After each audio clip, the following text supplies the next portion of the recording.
Si vous appréciez notre travail, n'hésitez pas à nous soutenir en likant ou en partageant la vidéo ou grâce à notre Utip. Il vous suffit de regarder une publicité de 30 secondes, ce qui nous fait gagner 5 centimes par visionnage. En soi comme ça c'est pas grand chose, mais pour nous c'est beaucoup. Merci de votre participation et bon visionnage. Salut les amis, on se retrouve pour un nouveau 5 choses à savoir sur l'univers de Naruto. Cette semaine nous nous attaquons à une série que vous avez été très nombreux à nous demander, les démons à queue. Et pour une fois nous allons commencer par la fin puisque nous commençons cette série avec Kurama, le démon renard à 9 queues. Kurama est le 9e démon à queue et il est scellé dans Naruto Uzumaki. S'il est présent qu'en tant que légende ou presque dans la première partie de Naruto, Kurama l'est nettement plus dans la seconde où il aura un rôle beaucoup plus important et également, comme tout autre personnage de la licence, une évolution. Voyons ensemble 5 choses à savoir sur Kurama, le démon renard à 9 queues. Les origines du démon renard. Masashi Kishimoto a eu bon nombre de références pour créer le démon renard. Il est sans nul doute possible de penser qu'il s'est inspiré du kitsune, une créature du folklore japonais, pour créer Kurama. Le terme kitsune signifie littéralement renard. Il s'agit d'un yokai, un esprit magique doté de puissants pouvoirs. Le kitsune est aussi une créature polymorphe, ayant la capacité de changer de forme et prenant souvent une apparence humaine. Dans le folklore japonais, le kitsune, lorsqu'il est considéré comme bienveillant, est souvent associé à la divinité du riz Inari. Il joue alors le rôle de messager, serviteur et peut aussi apporter la chance avec lui. Il semblerait que le mythe du kitsune ait été introduit au Japon à partir de légendes chinoises et coréennes. En effet, d'anciens contes populaires chinois décrivent le Yulijing,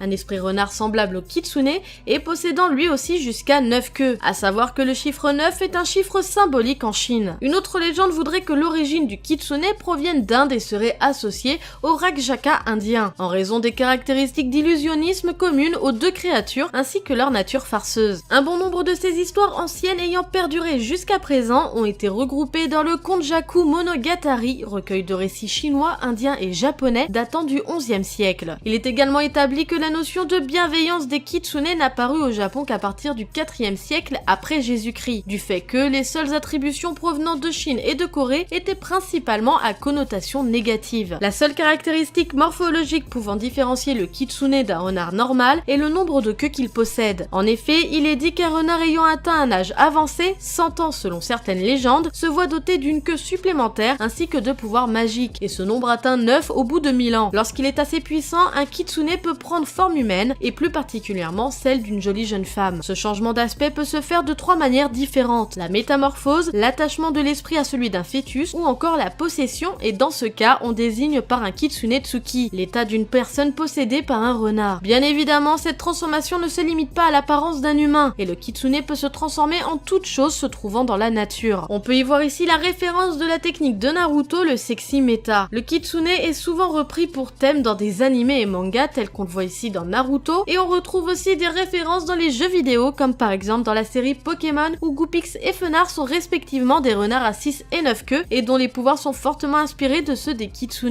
Les références utilisées pour la conception de Kurama ne s'arrêtent pas là. Il y a toute une recherche et une logique dans les intitulés de l'individu. Kyubi veut littéralement dire 9 queues et Kurama veut dire 9 lamas. Kishimoto s'est principalement inspiré du personnage de Kurama dans le manga Yu Yu Hakusho de Yoshihiro Togashi, mais également, possiblement, du mont Kurama qui est une montagne sacrée considérée comme la demeure du Tengu Sojobo qui enseigna le ninjutsu et d'autres arts martiaux japonais à la population. L'histoire de Kurama. Kurama est né à la fin de la vie de Hagoromo Otsutsuki, appelé également l'ermite Rikudo. Pour empêcher la réapparition de Jubi, l'ermite sépara le chakra du démon en 9 parties formant chacune des créatures monstrueuses de chakra, qui devinrent les Biju. Au fur et à mesure que les siècles passèrent, Kyubi obtint la réputation de catastrophe naturelle s'attaquant au hasard aux humains. Lors de l'époque de la formation des villages ninja, les frères d'or et d'argent de Kumo eurent pour mission de capturer le démon renard, mais lors de leur affrontement, ils furent avalés par Kyubi. Les deux frères réussirent à survivre et à gagner un peu de son pouvoir en mangeant la chair de son estomac pendant 2 semaines, forçant ainsi le démon à les régurgiter. Quelque temps plus tard, Madara Uchiwa déserta le village de Konoha et utilisa le Mangekyu Sharingan éternel pour manipuler Kyubi et s'en servir contre le premier Hokage, Hashirama Senju, pour assouvir son désir de vengeance. C'est à ce moment-là que fut créée la Vallée de la Faim, conséquence de la puissance et de l'intensité de l'affrontement. Bien que Madara ait Kyubi sous son contrôle, il fut battu par Hashirama et fut présumé mort. C'est durant cette bataille que Kyubi fut scellé pour la première fois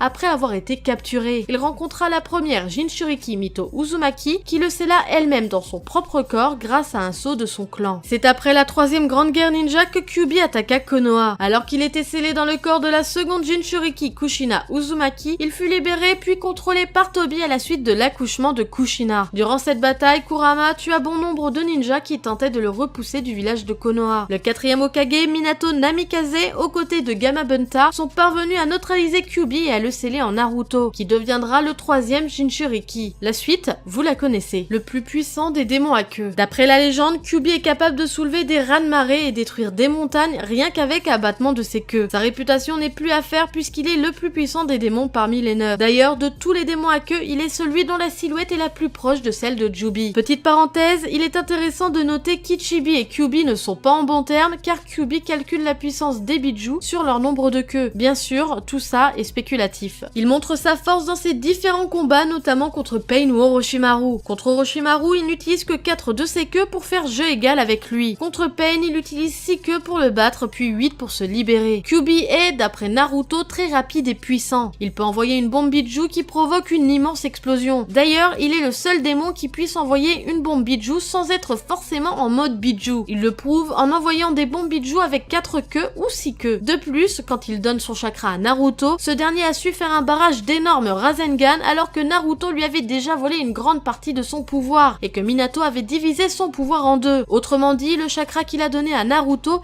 n'était environ qu'un tiers de son véritable pouvoir, ce qui prouve son immense puissance. Kurama a une énorme réserve de chakra qui semble inépuisable. Il peut transmettre son chakra à ceux qui l'entourent d'un simple contact quand il le souhaite. Il semble qu'il lui faut 8 minutes pour remplir ses réserves de chakra une fois vides. D'après lui, c'est plus long que lorsqu'il était en possession de tout son pouvoir. Une évolution positive. Et oui, ce n'est pas parce que Kyuubi est un démon qu'il n'a pas le droit à sa petite dose d'évolution. Au début et tout au long de la série, Kyuubi est un être malveillant, sadique, rusé et sarcastique, mais il est doté d'un certain sens de l'honneur et de la fierté. Il semble être très imbu de sa puissance, se référant au nombre de queues pour désigner la puissance d'un Biju, même si en vérité ce n'est pas le cas. Désirant à l'origine tuer Naruto, Kyuubi réalise rapidement que leurs destins sont liés. Naruto étant son hôte, il en déduit que la coopération en cas de danger de mort semble être plus raisonnable. Plus tard, Kyuubi est furieux et méprisant envers Naruto lorsque celui-ci désire rejeter son chakra. Bien que cette rage puisse aussi s'expliquer par le fait qu'ainsi Kyuubi perd toute chance de prendre le dessus sur l'esprit de Naruto et aussi de briser le sceau pour se libérer. Kyuubi voue une haine profonde envers les Uchiwa et leur Sharingan, certainement due aux multiples manipulations que Madara lui a infligées par le passé. Il remarque même que Sasuke ressemble à Madara de par sa maîtrise du Sharingan. En réalité, Kyuubi sait toute la vérité concernant le clan Uchiwa et concernant Naruto, mais il n'avait aucunement l'intention de révéler ce qu'il savait. Au fur et à mesure de l'histoire, Kyuubi va finir par s'adoucir envers Naruto grâce à sa promesse qu'il a faite aux Biju pour les aider, et une association entre eux deux et un début d'amitié verra le jour. C'est lors de l'affrontement contre Madara qu'il accepta de donner son chakra à Naruto pour qu'il puisse le vaincre, et face à l'homme masqué, il accepta de prêter son chakra à Naruto une deuxième fois et est maintenant un partenaire de choix pour Naruto lors d'affrontements. Kyuubi est passé du stade de malédiction au stade d'ami pour Naruto car ce dernier a éveillé les souvenirs de sa naissance lorsqu'il rencontra l'ermite Rikudo après la division du chakra de Jubi. Kurama reconnut en Naruto une valeur inestimable et est devenu un allié mais surtout un ami. N'a de démon que le nom. Kurama est présenté comme un être démoniaque la majeure partie de l'œuvre. Il est présenté comme un être malveillant et destructeur. Pourtant, Kurama n'a jamais eu un mauvais fond mis à part son côté narcissique et supérieur aux autres. Au fil de l'histoire, selon les différents événements rapportés des fois où Kurama a réalisé des massacres, il était à chaque fois manipulé par quelqu'un, plus précisément un Uchiwa. Certes, on nous raconte que pendant de nombreux siècles avant l'apogée du monde ninja, Kurama aurait acquis une réputation de catastrophe naturelle, car il s'attaquait au hasard à des humains. Mais y a-t-il des faits concrets qui évoquent ces événements réellement? Dans le manga, non. Kurama a toujours été manipulé par un Uchiwa. Lors de l'affrontement Madara contre Hashirama, c'est Madara qui a contrôlé Kurama contre son ennemi, et le démon en a payé le prix puisqu'il a perdu sa liberté. Lors de l'attaque de Konoha, c'est encore une fois un Uchiwa qui prend le contrôle du démon, Obito, et qui le lance contre le village, et encore une fois, c'est Kurama qui paiera cher le prix puisqu'il sera de nouveau scellé, et cette fois-ci dans un nouveau-né. Après l'ermite Rikudo, aucun humain ne considérait Kurama comme un individu propre, mais plutôt comme un poids, une malédiction, comme la mort. Même s'il n'avait pas de mauvaise relation avec les deux premiers réceptacles, Kurama ne retrouva jamais la relation qu'il avait avec l'ermite avant Naruto. Quand Naruto apprit réellement qui étaient les démons et qu'il reconsidéra son avis sur Kurama, il l'aida à évacuer toute la haine qu'il avait accumulée pendant plusieurs siècles et offra à Kurama une relation qu'il avait oubliée, une relation de respect mais surtout d'amitié. Ce 5 choses à savoir sur Kurama se termine, j'espère en tout cas qu'il vous a plu. N'hésitez pas à me le dire comme d'habitude par commentaire, likez et partagez la vidéo, ça nous fait toujours super plaisir, et n'hésitez pas à vous abonner si vous ne l'êtes pas encore. Sur ce, moi je vous laisse à la prochaine, tchuss!